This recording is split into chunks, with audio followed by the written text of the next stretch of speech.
देखिए, मुझे उनके चुनाव नहीं, हमें तो सारे विपक्षियों को चाहिए कि वो एक साथ तय करके और कम से कम अपने प्रत्याशी अनाउंस करके आए तो मैदान में।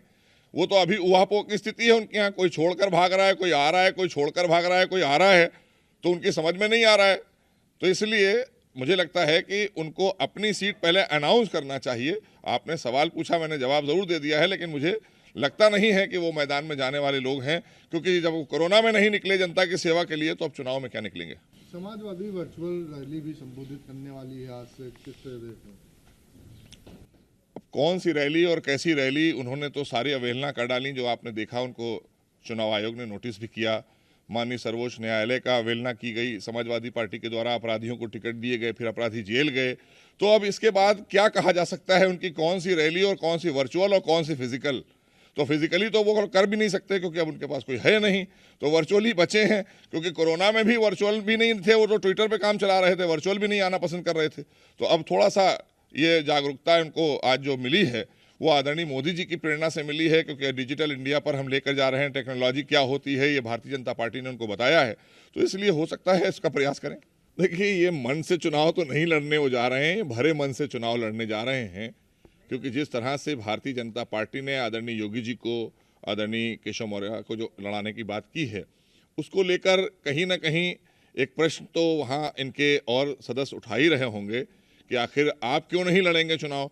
तो अब भरे मन से ये एक अभी आवाज़ है, मुझे नहीं लगता कि अभी पूरी तरीके से ये बात की पुष्टि है। आपने पूछा तो मैंने बोल दिया है, मुझे लगता नहीं है, क्योंकि वो इस प्रवृत्ति के हैं नहीं, वो चुनाव लड़ना पसंद करते नहीं हैं। बैकडोर से आए थे तो बैकडोर से ही वो सत्ता पाए थे। इसलिए मैदान में जाने वाले लोग जो होते हैं, वो मैदान में हमेशा दिखाई देते हैं। भारतीय जनता पार्टी का एक एक कार्यकर्ता सेवा भाव के लिए मैदान में रहता है, और ये स्वार्थ के लिए आज और या मजबूरी के तहत चुनाव में जा रहे हैं, तो उसका परिणाम उनको पता है, अच्छी तरह से पता है। और बल्कि मुझे तो एक शेर याद आ रहा है खुमार बाराबंकी का, कि आँखों के चरागों में उजाले न रहेंगे, आँखों के चरागों में उजाले न रहेंगे, आ जाओ कि फिर देखने वाले न रहेंगे। सर, दूसरा के सीट का भी नहीं बताया कि सीट से लड़ेंगे। क्या लगता है योगी जी का या केशव जी का, जिस तरह उन्होंने सीट भी फाइनल हो गई है, तो अखिलेश यादव भी सीट की घोषणा नहीं कर देंगे? देखिए, भारतीय जनता पार्टी विश्व का सबसे बड़ा दल है, हमारा सबसे बड़ा संगठन है, 18 करोड़ कार्यकर्ता हैं हमारे, और हम सेवा भाव के लिए काम करते हैं। तो हमारे पास में उत्तर प्रदेश की किसी भी सीट से आदरणीय योगी जी को संगठन चाहता तो लड़ाता और वो जीतते, इसमें कोई बात नहीं है। और ऐसे ही आदरणीय केशव प्रसाद मौर्य जी के लिए या और हमारे नेताओं के लिए, क्योंकि हमारे कार्यकर्ता तो ज़मीन पर काम कर रहे हैं, जनहित के लिए काम कर रहे हैं, और जनता का विश्वास अटूट है भारतीय जनता पार्टी। आदरणीय मोदी जी ने जो काम किए हैं देश में, वो सबने देखे हैं। अभूतपूर्व कार्य आदरणीय योगी जी ने किए हैं उत्तर प्रदेश में। तो इसलिए भारतीय जनता पार्टी तो बिल्कुल निश्चिंत है, और हम 300+ सीटें लेकर प्रचंड बहुमत की सरकार बनाएंगे। इन्हें तय करना होगा कि चुनाव लड़ेंगे कि नहीं लड़ेंगे, और क्या होगा, भविष्य क्या होगा, इसके लिए उन्हें तय करना होगा। सर, एक है कि बीजेपी से कुछ नेता टिकट को लेकर नाराज हैं। वो रीता जोशी का कल एक बयान आया, उन्होंने कहा कि मैं अपनी सीट छोड़ दूंगा मेरे बेटे। किस तरह देख रहे हैं, क्या कुछ? देखिए, जब चुनाव आता है इस तरह की चीज़ें आती हैं, लेकिन भारतीय जनता पार्टी संस्कारी कार्यकर्ताओं की पार्टी है, और इसलिए हमारे एक एक कार्यकर्ता संस्कारी हैं। जो संगठन निर्देश देता है, जो हम लोगों को निर्देश मिलता है संगठन की तरफ से, हम उस पर काम करते हैं। क्योंकि हमारा सत्ता हमारे लिए सेवा का माध्यम होती है, सत्ता हमारे लिए मेवा नहीं होता है। जो मेवा खाते थे उनको किनारे लगा दिया है आज उत्तर प्रदेश की जनता ने। सर, काफ़ी अटकलें लगाई जा रही हैं कि मुलायम सिंह की जो बहू अपर्णा यादव हैं, वो बीजेपी ज्वाइन कर सकती है।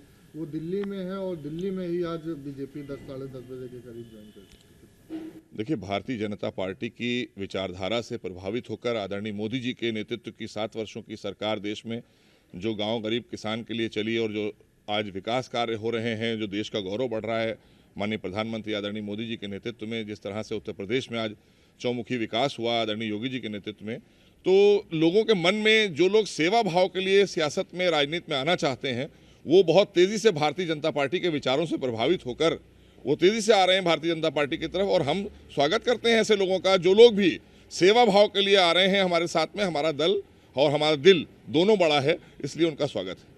सर, कैंट विधानसभा सीट बहुत इम्पोर्टेंट होने जा रही है क्या? जिस तरह अपर्णा जी और कई आपके भी खेमे में कई मंत्री। देखिए, हमारे लिए सारी सीट इंपॉर्टेंट होती हैं जनहित में, क्योंकि हम जब कोई भी प्रत्याशी वहां पर संगठन हमारा देता है वो जनता के हितों को देखकर देता है, वो किसी व्यक्ति को देखकर नहीं देता है। तो इसलिए जनता के हितों के लिए वहां कौन योग्य होगा, कौन प्रत्याशी होगा, वो संगठन तय करती है और जिसको संगठन भेजती है हमारा एक एक कार्यकर्ता समर्पित होकर जनहित के लिए उसको लड़ाने का काम करता है।